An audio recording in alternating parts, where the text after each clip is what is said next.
आज का टॉपिक है कार्य कारण सिद्धांत।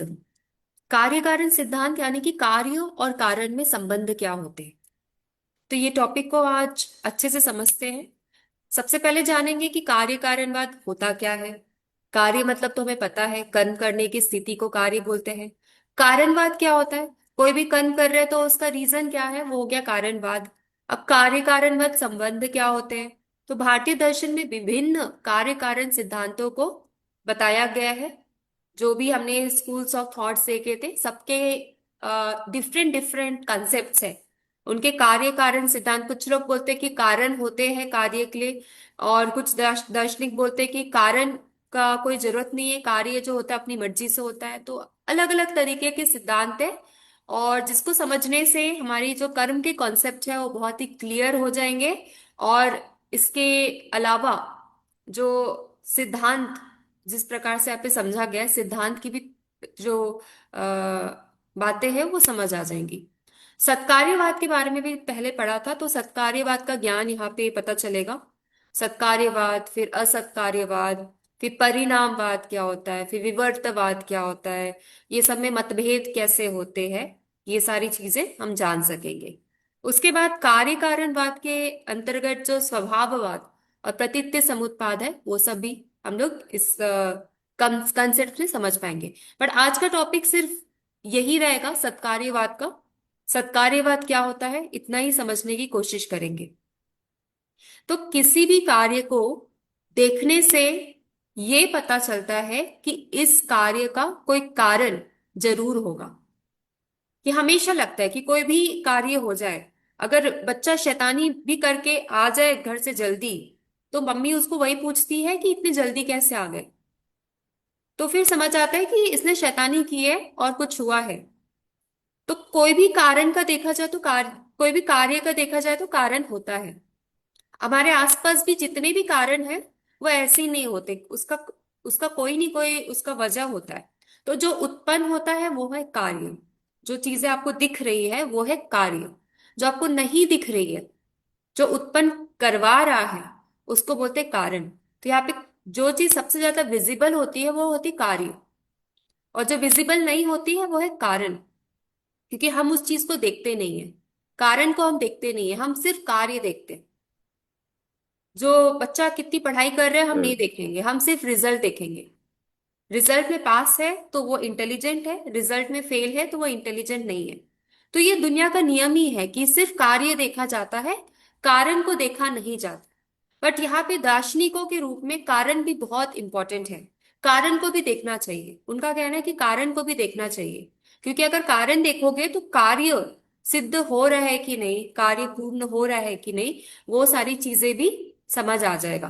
तो कार्य कारण सिद्धांत, ये हमें समझना पड़ेगा। कार्य को ही हम सिर्फ देख पाते हैं, कारण को हम देख नहीं पाते। तो कारण को क्यों देखना है, ताकि हम कार्य की स्थिति को समझ सके। और अगर कार्य को और अच्छा करना है तो उसके लिए भी हमें कारण तक जाना पड़ेगा, उसके रीजन तक जाना पड़ेगा, उसके कॉज तक जाना पड़ेगा। उसके बाद ही जो इफेक्ट है उसको और अच्छा कर सकते हैं और उसमें और डेप्थ ला सकते हैं। तो कार्य कारण सिद्धांत का मतलब ही यही है। कार्य क्या होता है ये हमें समझ आ गया है, कारण क्या होता है वो भी समझ आ गया है, कार्य किस प्रकार के होते हैं वो भी समझ आ गया है। बट कारण कैसे होते हैं इसमें हमारी थ्योरी अभी भी कच्ची है, तो इसको समझना बहुत जरूरी है। तो यहाँ पे जो उत्पन्न होता है, यानी कि जो प्रोडक्ट है, वो हो गया कार्य। और जो कार्य को उत्पन्न करने वाला है वो हो गया कारण। कोई भी कार्य को उत्पन्न करने वाला हो गया कारण। तो इसलिए यहाँ पे एक बहुत इंपॉर्टेंट क्वेश्चन उठता है कि ये जगत तो आप देख रहे हो, ये हो गया कार्य, यहाँ पे जितने भी परिवर्तन हो रहे हैं ये हो रहे हैं, बट इसकी वजह क्या है, इसका रीजन क्या है? क्योंकि हम हमें तो सिर्फ कार्य दिख रहा है, हमें प्रकृति दिख रही है, पेड़ पौधे दिख रहे हैं, जीव जंतु दिख रहे हैं, और उनके मूवमेंट्स दिख रहे हैं, मोशन दिख रहे हैं, ये सारी चीजें दिख रही है, परिवर्तन दिख रहा है। हम बोल रहे परिवर्तन संसार का नियम है। बट ये नियम बनाने वाला कौन है, नियम लागू करने वाला कौन है, नियम का कंट्रोलर कौन है? तो ये सारे क्वेश्चंस यहाँ पे आ जाते हैं। सृष्टि दिख रही है, सृष्टि सृष्टि का कारण क्या है ये हमें नहीं पता। तो तो यह परिवर्तन तो है, पर बिना किसी कारण का यह परिवर्तन होना, ये तो मुमकिन नहीं है। परिवर्तन दिख रहा है मतलब परिवर्तन का कोई ना कोई कारण भी जरूर होगा। तो इस संसार में दिखाई देने वाली कार्य कारण का जो संबंध है, उसके बारे में दर्शन क्या कहता है, वो हमें देखना बहुत जरूरी है। दर्शन के बारे में जहां तक हमें पता है कि जो दर्शन है वो स्कूल्स ऑफ थॉट्स आस्तिक और नास्तिक में डिवाइडेड है। आस्तिक जो कि वेदों को मानते हैं, और नास्तिक जो कि वेदों को नहीं मानते। आस्तिक में आ गए सांख्य दर्शन, न्याय दर्शन, योग दर्शन, मीमांसा, देन वेदांत, ये सारे आ गए। ये आस्तिक दर्शन में। नास्तिक में दर्शन में आ गए चार्वाक, बौद्ध, जैन, ये हो गया नास्तिक दर्शन। तो यहाँ पे अब संसार में दिखाई देने वाले कार्य कारण संबंध को आधार बनाकर जो दर्शन अपनी तत्व मीमांसा यानी कि मेटाफिजिक्स बताते हैं, उस पे हमें चर्चा करना बहुत जरूरी है। उस पे हमारे थॉट्स क्या होते हैं वो रखना बहुत जरूरी है, क्योंकि इसी से ज्ञान की प्रगति होगी। हम बोलते हैं ज्ञान का विकास कैसे होगा? ज्ञान का विकास तब होगा जब पहले से रखी बातों पे हम चर्चा करेंगे, या उस मुद्दों को फिर से समझेंगे, उस मुद्दों पे अपनी बात रखेंगे। तो यहाँ पे जो तत्व मीमांसा में जो भी कार्य कारण संबंधी बात रखे गए हैं, उस पे हमें फिर से चर्चा करना है। और हो सके तो हमारा भी कुछ खुद का कुछ ओपिनियन बन सकता है। हमें लगेगा कि नहीं ये गलत बोल रहे हैं, हमें लगेगा कि ये तो बहुत सही बोल रहे हैं। तो कोई भी अगर हमारे रीजंस आते हैं, तो उसको भी समझना और समझाना, एक्सप्रेस करना, ये बहुत जरूरी है। फिलॉसफी पढ़ रहे हैं, अगर दर्शन पढ़ रहे हैं, तो यहाँ पे हमारे रीजंस बहुत स्ट्रांग होने चाहिए। और रीजंस को एक्सप्रेस करने के लिए जो हमारे आर्ग्यूमेंट्स होते हैं, तर्क होते हैं, वो भी बहुत स्ट्रांग होने चाहिए। तो हम यहाँ पे वो भी सीखेंगे कि तर्क कैसे रखना है। क्योंकि जब दार्शनिक तर्क रखते हैं, तो वो बिना कोई संबंध के तर्क नहीं रखते। उनका बेवजह कोई भी बुनियाद नहीं होता। वो जो भी बातें करते हैं उसमें कोई ना कोई फाउंडेशन छुपा होता है। तो इसलिए हमें भी जो अपनी बात रखनी है, या तो बोलते समय या तो एग्जाम पेपर में लिखते समय, तो इस बात का ध्यान जरूर रखना है कि हम कोई भी अगर क्लेम प्रस्तुत कर रहे हैं, तो उसमें ऐसी बेसलेस चीजें नहीं बोलनी है जिसका कोई फाउंडेशन ना हो। अगर हम कोई तर्क दे रहे हैं, तो वो विचार कहाँ से आया है और उसके बारे में हमारा क्या ओपिनियन है, ऐसे बोलना है। तो भारतीय दर्शन के अनुसार कार्य कारणवत के सिद्धांत का विस्तार क्या है, उसका उसका सबूत क्या दिया है, वो सारी चीजों पे हम अब अध्ययन करने वाले हैं। तो मैं कार्यकारी सिद्धांत। मैं जैसे अब ये मतलब ब्रह्मांड का जो बताया है, तो चारों दर्शन जो भी अभी तक हमने देखे, जैन दर्शन, बौद्ध, सांख्य और वैशेषिक, तो इन्होंने तो ब्रह्मांड का चारों मतलब अलग अलग ही बताया है। तो फिर तो इन चारों की दृष्टि से हम देखेंगे कि ब्रह्मांड कैसा बना हुआ है, जगत कैसा बना हुआ है। बट उन्होंने माना है ना उस चीज को, माना है, बट उसको डिफाइन करने का हाँ, अलग बट अलग तरीका माना, है। बट जैसे किसी ने कहा कि अनित्य है, कोई कह रहा नित्य है। नहीं, जैसे किसी ने कहा अनित्य है, किसी ने कहा नित्य है, मतलब लाइक वो वाली बात है ना मैम। किसने कहा नित्य है? नित्य तो सभी बोल रहे हैं ना, जैसे वो बौद्ध नित्य है। बोलते हैं कि वो अनित्य है। वो हो गए, बहुत तो नास्तिक दर्शन में आ गए। हाँ, अनादि अनंत है, अनित्य है। हम्म। बहुत तो हाँ। नास्तिक दर्शन में आ गए। जो आस्तिक दर्शन है वो तो ब्रह्मा को ही सब मानते हैं। हाँ। हम्म। तो यहाँ हाँ, पे, ब्रह्मा वो जगत को तो मतलब ऐसे मानते ही नहीं है ना वो। हाँ, जगत को नहीं मानते, जगत को मिथ्या बोलते हैं ना, जो वेदांत की जिसकी बात कर रहे हैं आप, वो तो जगत को मिथ्या बोलते हैं। हाँ। ब्रह्मा का ही वो मैनिफेस्टेशन राइट। है, ब्रह्मा का ट्रांसफॉर्मेशन है। वो भी हम देखेंगे कि ब्रह्मा का ट्रांसफॉर्मेशन कैसे हो सकता है। वो ब्रह्म परिणामवाद होता है, वो ब्रह्म परिणामवाद उसको बोलते हैं। वो भी देखेंगे उनका जो हम्म। सिद्धांत है वो क्या होता है, वो कैसे बोल रहे हैं इस बात को। तो मैं वही समझा रही थी, यहाँ पे जो भी दार्शनिकों ने अपनी बात रखी अच्छा, है, वो बुनियाद पे रखी है, उनका कोई सबूत रहा है, उस पे बहुत चर्चा हुई है, उसके बाद उन्होंने वो बात रखी है। तो इसलिए हमारे अंदर बहुत क्वेश्चंस आएंगे, बट वो क्वेश्चंस वैलिड है, ऐसा नहीं है कि वैलिड नहीं है, क्वेश्चंस वैलिड है। बट क्वेश्चंस का भी रीजन हमें पता होना चाहिए कि ये क्वेश्चन जो है, इसका इसका क्या होना चाहिए आंसर, राइट आंसर क्या होना चाहिए, अगर कुछ जैसे स्वरूप, किसी सृष्टि के स्वरूप पे भी क्वेश्चन आता है कि सृष्टि है या नहीं है। जैसे आपको प्लेटो के एग्जाम्पल बताया था, एलिगरी ऑफ केव, याद है आपको? प्लेटो का एग्जाम्पल दिया था। तो वहां भी एक कंफ्यूजन हो गया उस इंसान को। बाहर जो दुनिया देख रहा है वो सच है, या जब से वो जिस दुनिया में रह रहा है वो सच है, उसको ऐसा कंफ्यूजन हो गया। कभी कभी ये कंफ्यूजन हमें भी हो जाता है। जब हम बाहर की इतनी तेजी से बदलती दुनिया देखते हैं, तो हमें लगता है कि बाहर की जो बदलती दुनिया है वो सत्य है, जो हमारे अंदर जो परिवर्तन हो रहा है वो सत्य है। कंफ्यूज हो जाते हैं। फिर हमें लगता है कि नहीं, बाहर की दुनिया सच है।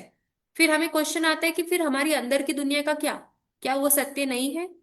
वो भी तो सत्य है। फिर हमें लगता है कि हमारी हम्म, अंदर की दुनिया इसलिए बदल रही है क्योंकि वो बाहर की दुनिया से कहीं ना कहीं संबंध रखती है। तो इस प्रकार से जो क्वेश्चन का चेन है वो कंटिन्यूअसली चलते रहता है, और ये संबंध चलना भी रखते। चाहिए, बहुत अच्छी बात है। इससे कंसेप्ट क्लियर होते हैं। ठीक है। तो नहीं यहाँ नहीं, एक पे मिनट, आप कहाँ से पढ़ रहे हैं? आज पढ़ रहे हैं कार्य कारण सिद्धांत। ये किसमें, जो कर्म सिद्धांत का फोल्डर था उसी में है नहीं क्या नहीं, मैम? आज नया है। वो तो आपका पूरा कर्म का जो थ्योरी, जो बेस कंसेप्ट था, बेसिक कंसेप्ट था, उसके लिए था। जो कर्म हम्म। से रिलेटेड जितने भी कंसेप्ट है, आज जो है वो हम्म। संबंध के बारे में पढ़ेंगे, कार्य और कारण के संबंध के बारे में। लास्ट टाइम जो अच्छा, देखा आपने है। दिया है मैम पहले, स्टडी मटेरियल दे दिया है क्या मैम आपने इसका?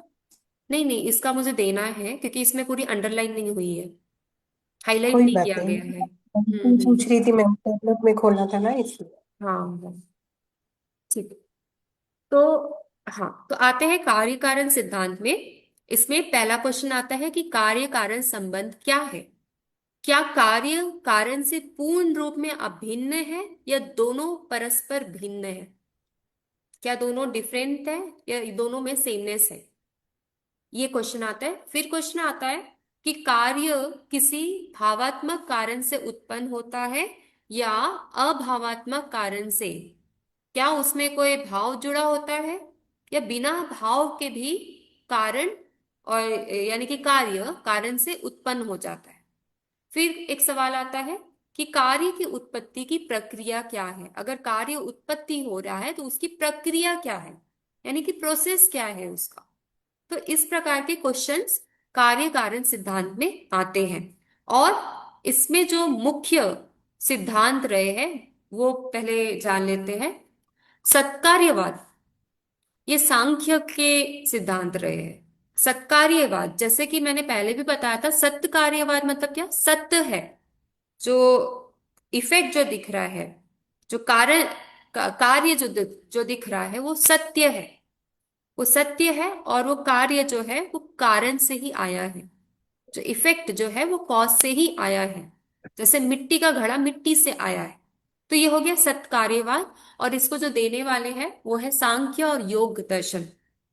और जानेंगे सत्कार्यवाद के बारे में। पर पहले ये देख लेते हैं कि कौन से दर्शन ने कौन सी थ्योरी या कौन सी डॉक्ट्राइन दी है। तो सत्कार्यवाद दिया है सांख्य और योग दर्शन ने, जो कि संख्या को रियल मानते हैं। संख्या यानी कि नंबर्स को रियल मानते हैं, बाकी सारी चीजों को अनरियल मानते हैं। तो ये हो गया सांख्यवाद, सत्कार्यवाद। उसके बाद आता है असत्कार्यवाद, जो सच नहीं है, यानी कि इफेक्ट जो होता है वो नया प्रोडक्ट होता है। वो कॉज से उसका कोई संबंध नहीं है, संबंध है बट कॉज से इफेक्ट एक नया प्रोडक्ट के रूप में बन रहा है। तो इसको भी और गहराई से समझेंगे। ये मत जो रखा है वो है न्याय वैशेषिक। न्याय वैशेषिका, न्याय के बारे में हमें ज्यादा नहीं पता है क्योंकि हमने उस पर चर्चा नहीं की है। बट जो न्याय थे वो काफी लॉजिकल थे, वो लॉजिक पे विश्वास रखते थे। उनका मानना था हर चीज में लॉजिक होता है, कोई भी चीजें हम देख रहे हैं वो लॉजिकल होता है, और वो इलॉजिकल चीजों को मानते ही नहीं थे। तो ये हो गया न्याय। एंड वैशेषिका के बारे में हमने पढ़ा है। वैशेषिका जो बताते हैं तत्वों के बारे में और पदार्थ के बारे में। सब्सटेंस को उन्होंने डिफाइन किया, उन्होंने 7 पदार्थ होते हैं ऐसा भी बताया, 7 और 7 से ज्यादा भी बताया है उन्होंने। तो पदार्थ को ही उन्होंने रियल माना है। फिर आते हैं विवर्तवाद। विवर्तवाद मतलब जो हो रहा है पूरा परिवर्तन हो रहा है, ट्रांसफॉर्मेशन हो रहा है, विवर्तवाद। अभी इसको देखेंगे क्या होता है, बट इसको बताया है वेदांत ने। फिर प्रतीत्य समुत्पाद ये बताया है बौद्ध दर्शन में। और स्वभाववाद चार्वाक। स्वभाव मतलब बिहेवियर, स्वभाव, हमारा जो बिहेवियर होता है उसको, उस पे उन्होंने चर्चा की। जो दिख रहा है वही होता है, जैसा आप बिहेव कर रहे हो आप वैसे ही हो। चार्वाक के अनुसार अगर किसी इंसान को समझना है तो वो इंसान जो अभी जैसा बिहेव कर रहा है वो इंसान वैसा ही है। ऐसा नहीं है कि वो कोई कंडीशन के तौर पे बिहेव कर रहा है, बट उसके जो बिहेवियर है उसका वो रियल नेचर दर्शाता है, ऐसा चार्वाक का मानना है। अब चार्वाक दर्शन कौन है? चार्वाक दर्शन जो है सिर्फ मटेरियल को मानते हैं। वो बोलते हैं चीज जितनी भी वस्तु बनी है उसका कॉज मैटर है, और वो आत्मा वगैरह को नहीं मानते। सिर्फ और सिर्फ वो शरीर को मानते हैं, आत्मा को नहीं मानते। तो ये हो गया जितने भी दर्शन थे उनके हिसाब से सिद्धांत। उन्होंने जो भी सिद्धांत है उसमें यहाँ पे नाम दे दिए गए ताकि हमें कंफ्यूजन ना रहे।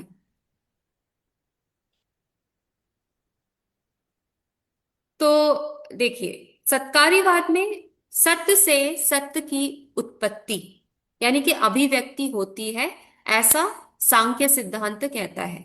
मतलब कॉज भी रियल है, इफेक्ट भी रियल है, और कॉज से इफेक्ट आ रहा है, और इफेक्ट जो है कॉज में पहले से था। ये होता है सत्कार्यवाद। और जो असत से सत्य की उत्पत्ति होती है वो बौद्ध दर्शन का सिद्धांत है। बौद्ध दर्शन का सिद्धांत है प्रतीत्य समुत्पाद। वो देखेंगे क्या होता है, बट यहाँ पे क्या बोल रहे हैं, असत से। तो इसमें काफी क्वेश्चन आ गया, आ जाएगा कि असत क्यों, अगर असत है तो वहां से सत क्यों। तो इसमें काफी क्वेश्चंस आ जाएगा। तो अभी आप लिख के रखिए क्वेश्चंस को, और क्लास जो भी पूरे यहाँ पे जो सिद्धांत के क्लासेस होते हैं तब तक देखिए कि ये कंसेप्ट आपको क्लियर हो रहे हैं या नहीं हो रहे। पढ़ने के बाद भी अगर क्लियर नहीं होते तो फिर उस पर चर्चा करते हैं। फिर उसके बाद आता है, ma'am can I ask a doubt? जी पूछिए। मैम आपने बोला ये नंबर्स में बिलीव करता है। Can hmm. You explain that some numbers में बिलीव का मतलब क्या हुआ? कैन यू नंबर्स मतलब, एक्सप्लेन दैट? हाँ, उन्होंने जैसे बोला पुरुष प्रकृति, पुरुष प्रकृति हम्म। का संयोग। तो ये दो नंबर्स हो गए, टू। उसके बाद जितने भी उनके इवॉल्यूट्स आते हैं उनको भी उन्होंने नंबरिंग्स दे दिए। जो उनकी बुद्धि, फिर अहंकार, फिर उसके बाद और जो इवॉल्यूट्स बनते हैं, तन्मात्रास, फिर और उन्होंने ऑर्गन्स इंद्रियास। को भी नंबर दिया, एंड ऑर्गन्स को आत्मा भी को भी नंबर नंबर दिया दे दिया सर? उन्होंने, सोल को भी या नंबर दे दिया। And why is that and how does this work? ये इसलिए काम करता है कि अगर उन्होंने बोला कि ये इतनी ही चीजें एग्जिस्ट करती है तो उसको टोटल बता देते कि 25 इवॉल्यूट्स होते हैं, 25 चीजें ही एग्जिस्ट करती है। उसकी वजह से, उसके मिलन, उसके उसके कॉम्बिनेशन से ही सारी दुनिया बनती है। तो उससे तो क्लैरिटी होता है। हम्म। इतने ही एग्जिस्ट करते हैं, इसके अलावा बाकी सब झूठ है, करेक्ट? झूठ नहीं है, मतलब वो ट्रांसफॉर्मेशन है। इल्यूजन है, ओके। हाँ, प्रकृति का ट्रांसफॉर्मेशन है। प्रकृति जो बदलती रहती है, जैसे हम भी आए, कैसे आए, प्रकृति की वजह से आए हैं, सबको पता है। फिर मृत्यु हो जाती है तो क्या होता है, प्रकृति में मिल जाते हैं। तो इस प्रकार से उन्होंने बताया कि इतने ही इवोल्यूट्स एग्जिस्ट करते हैं। ठीक है। तो अभी देखते हैं इसके बाद सत्कार्यवाद को थोड़ा सा समझ लेते हैं। हम देख रहे हैं कार्य और कारण के संबंध। अब यहाँ पे कार्य कारण के संबंध में सांख्य दर्शन का सिद्धांत को सत्कार्यवाद कहते हैं। अब सत्कार्यवाद क्यों कहते हैं? तो सांख्य दर्शन के अनुसार कार्य और कारण में अविच्छिन्न संबंध है। अविच्छिन्न मतलब उसको अलग अलग नहीं किया जा सकता, अर्थात कारण के रहने पर ही कार्य होगा, एवं कारण के न होने पर वो कार्य का अभाव भी नहीं होगा। अगर कार्य, कोई कार्य चाहिए, मतलब कोई काम अगर होना है, नहीं होना है, उसके लिए कारण की जरूरत है, वजह की जरूरत है। और कारण के होने से ही कार्य का आप अस्तित्व में है, ऐसा आप बता सकते हो। बिना बिना कारण के कार्य का अस्तित्व नहीं होगा। अब इसमें एग्जांपल्स भी देखेंगे तो और क्लैरिटी आ जाएगी। तो कार्य और, एक सेकेंड, ऊपर हो गया।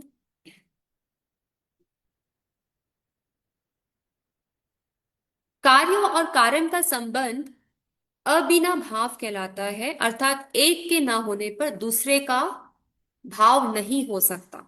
जैसे कि एक ही सत्ता होने पर दूसरे भी सत्ता अवश्य होती है, अगर एक की सत्ता नहीं होती है तो दूसरे की सत्ता भी नहीं होती है। अब एग्जाम्पल में इन्होंने क्या दिया, एग्जाम्पल बहुत इंपॉर्टेंट है, उदाहरण बहुत इंपॉर्टेंट है। मिट्टी के नहीं रहने पे घड़े की उत्पत्ति नहीं हो सकती। अगर मिट्टी ही नहीं है, उसका जो मेन तत्व ही नहीं है, तो घड़ा ही नहीं बनेगा। और इसी प्रकार तंतु के अभाव में पट भी उत्पन्न नहीं हो सकता। इसका एग्जाम्पल उतना मुझे क्लियर नहीं है, तंतु क्या होता है, आप लोगों को पता है तो बता सकते हो। मैम धागा। हाँ बिल्कुल। तो धागा जो है, धागा के बिना कपड़ा नहीं बन सकता।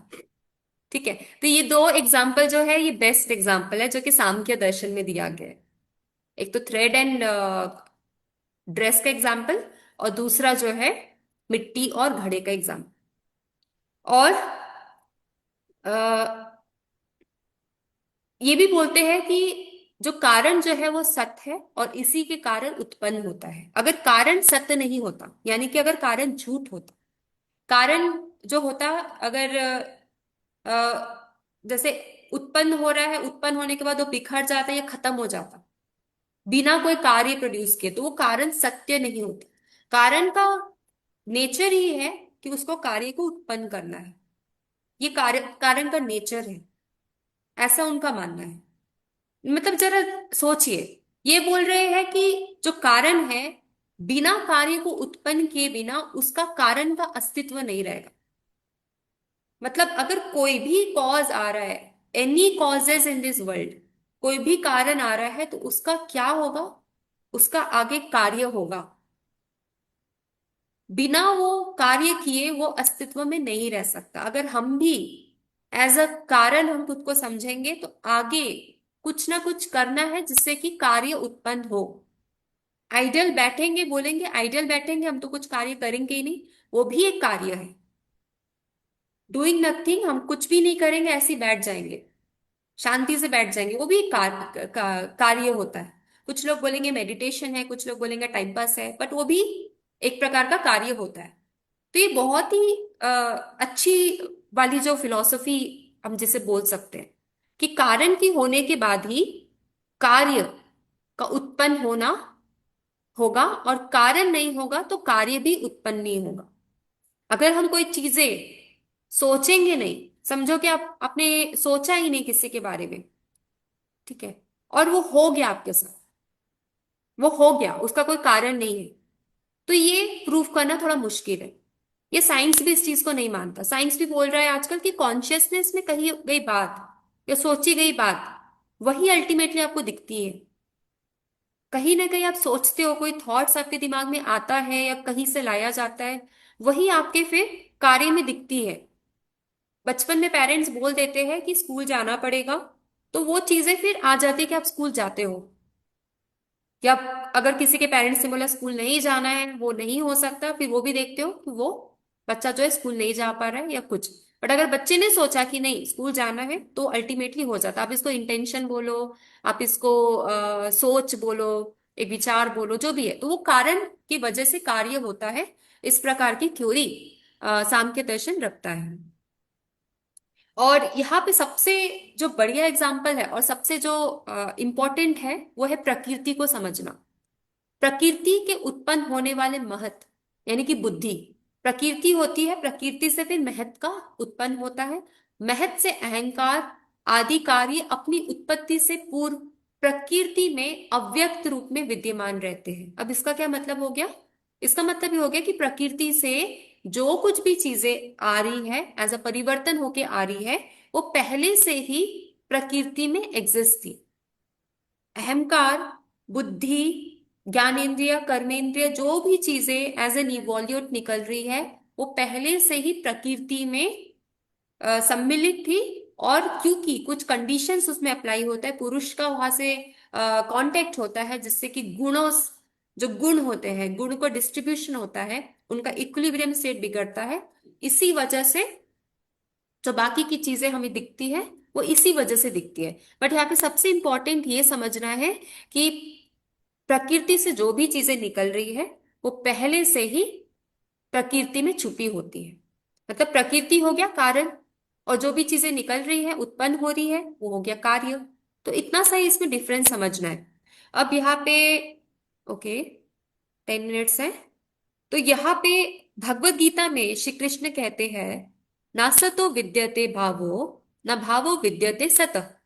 तो सांख्य के अनुसार कार्य की नवीन उत्पत्ति नहीं होती, अपितु उसकी अभिव्यक्ति मात्र होती है। अभिव्यक्ति मतलब उसका जो है एज अ फॉर्म आपको दिखता है, वही होता है जो पहले के स्टेज में होता है, वही होता है, बट वो ट्रांसफॉर्म होता है और उसका एज एन अभिव्यक्ति रूप में आपको दिखता है। तो इस प्रकार सांख्य का सत्कार्यवाद का सिद्धांत अभिव्यक्ति है, ना कि उत्पत्तिवाद। अभी देखो, उत्पत्तिवाद एंड अभिव्यक्ति में थोड़ा सा डिफरेंस है। कुछ लोग इसको बोलते हैं कि ये उत्पत्तिवाद भी है, क्योंकि उत्पत्ति हो रहा है, कॉज से इफेक्ट आ रहा है, तो कुछ ना कुछ ओरिजिनेट हो रहा है। बट यहाँ पे अगर हम ओरिजिनेट बोलेंगे तो हम बोलेंगे कि ये जो है वो मेन है। ठीक है, अगर हम जैसे कि अब एग्जाम्पल के तौर पे बताती हूँ, जंगल में एक आपको नया प्लांट दिखा, नया प्लांट दिखा और वो पेड़ बन गया, तो आप बोलोगे कि ये पेड़ पहले से था यार, ये पेड़ है और ये पेड़ से फ्रूट हमें दिख रहा है कि ये पेड़ का फ्रूट है। बट यहाँ पे कोई ये नहीं बोलेगा कि ये जो पेड़ आया वो कैसे आया, क्या किसी ने उसमें बीज रोपा, या वहां पे दूसरे पेड़ों की वजह से उससे बीज नीचे झड़ा और वो बीज से ये पेड़ निकला। किस प्रकार से वो बात रखी जाएगी इसमें क्लैरिटी नहीं है। बट सांख्य दर्शन बोलते हैं कि नवीन उत्पत्ति नहीं होगी, उत्पत्ति होगी, बट वो उत्पत्ति कैसे होगी, एज एन अभिव्यक्ति। अगर हम बोलेंगे कि सिर्फ उत्पत्ति हो रही है, तो हम क्या बोल रहे हैं, हम अगर बोलते हैं सिर्फ उत्पत्ति हो रही है तो हम वहां पे वहां से स्टार्ट करेंगे, उस पॉइंट से स्टार्ट करेंगे। बट ऐसा नहीं है, उसका कार्य पहले से शुरू हो चुका है, उसका कारण पहले ही कुछ और है, वो सिर्फ एक अभिव्यक्ति रूप में है, एज अ ट्रांसफॉर्मेशन रूप में है। इसलिए सांख्य दर्शन का सत्कार्यवाद सिद्धांत अभिव्यक्ति है, ना कि उत्पत्तिवाद। उत्पत्तिवाद अगर इसको बोलने लगेंगे तो ये बोलेंगे कि कॉज और इफेक्ट तो डिसकनेक्टेड है, कॉज और इफेक्ट का कोई संबंध नहीं है, और इफेक्ट कॉज से नहीं आता। इफेक्ट का जो ओरिजिन हो रहा है या उत्पत्ति हो रही है वो एक नवीन उत्पत्ति है, बट ऐसा नहीं होता है। जो इफेक्ट है, तो शॉर्ट में बोल सकते हैं मैम, सत्कार्यवाद एक तरह से केवल अभिव्यक्ति कह सकते हैं। आप उत्पत्तिवाद भी बोल सकते हो, बट नवीन उत्पत्तिवाद नहीं बोल सकते हो, क्योंकि वो नवीन नहीं है, नया नहीं है।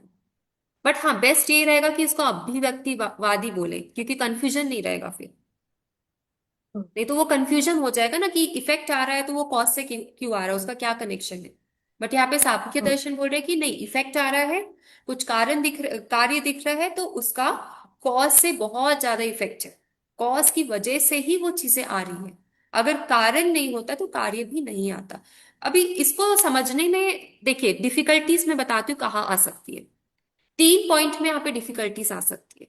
पहला, अगर कोई नई चीजें दुनिया में दिख गई और वो नई चीज का अगर कोई वजह बता रहा है कि वो चीजें एकदम नई है, एकदम न्यू मॉडल है मार्केट में, ठीक है, और ये पहले कभी नहीं दिखी, अगर कोई ऐसा स्टेटमेंट बोल रहा है, तो वहां पे आप डाउट कर सकते हो, आपके दिमाग में ऐसा क्वेश्चन आ सकता है।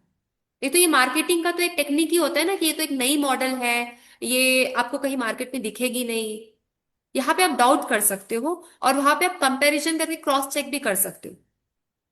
ये आपका आपके साथ पहला हो सकता है, मतलब जैसे मैं आपको बता रही थी कि फिलॉसफी एज अ रीजनिंग कितना इंपॉर्टेंट होता है, रीजंस फॉर्म करने के लिए, और जो आसपास के जो तथ्य है उसको समझने के लिए कितना इंपॉर्टेंट होता है। दूसरी बात, जब आप समझेंगे कि कॉज एंड इफेक्ट, कार्य और कार्य में संबंध होता है, तो जितनी भी चीजें आपको दुनिया में दिख रही है उसके कारण तक पहुंचने की आप जरूर कोशिश करोगे। जैसे कि अगर मार्केट का ही बताती हूँ, अगर कोई नया प्रोडक्ट आया है, नया लॉन्च हुआ है, या तो कोई भी पुराना प्रोडक्ट है जो काफी दिनों से चल रहा है, तो उसका कारण, यानी कि उस प्रोडक्ट के पीछे का लेबल, उसके जो इंग्रेडिएंट्स हैं, वहां तक आप पहुंचने की बिल्कुल कोशिश करेंगे, डेफिनेटली कोशिश करेंगे। आप जानने की कोशिश करेंगे कि इसमें जो इंग्रेडिएंट्स है वो मेरे स्किन के लिए अच्छा है या नहीं। बट अगर आप इस सत्य को नहीं मानेंगे, कार्य कारणवाद और कारण और कार्य, तो आपको उससे भी कोई मतलब नहीं रहेगा। आप बोलोगे ठीक है, ये जो भी है मेरे लिए अच्छा है, तो मैं इसको प्रयोग में लाऊंगी, ये हो जाएगा। ठीक है। तीसरा इसमें क्या हो जाएगा? पहला तो आपको पता है कारण और कार्य का जो रिलेशन था। अभी तीसरा क्या हो सकता है? भ्रम। बहुत भ्रम आ जाएंगे। कोई, अगर आपको कारण पता नहीं होगा किसी चीज का तो कार्य के सत्य में भ्रम आ जाएगा, डाउट आ जाएगा, इल्यूजन रहेगा आपको कि जो कार्य आपको दिख रहा है, कोई नया कोई चीज दिख रहा है तो उसमें ट्रस्ट करे या ना करे, इस प्रकार के क्वेश्चंस आ जाएंगे। ठीक है, बट अगर उसका कारण के साथ संबंध समझ लेंगे तो वो जो डाउट है, जो भ्रम है, वो भी काफी लेवल तक खत्म हो सकता है। ठीक है, तो मैं बस इतना बोल रही हूँ कि यहाँ पे जितने भी सिद्धांत है, फिलॉसफी है, कंसेप्ट्स है, उसको क्यों ना प्रैक्टिकली समझा जाए। एज अ कंसेप्ट तो वो दिया ही गया है, ठीक है, वो तो हम समझ ही जाएंगे। बट प्रैक्टिकली समझेंगे तो क्या होगा, हमारे विचार जो है वो और अच्छे होंगे, और हमारी जो सोचने की जो क्षमता है उसमें भी विकास होगा। ठीक है, हम थोड़ा अलग तरीके से सोचेंगे, और इतना ही नहीं, हम थोड़ा अलग तरीके से समझेंगे चीजों को, उसकी गहराई तक जाएंगे। ठीक है, तो यहाँ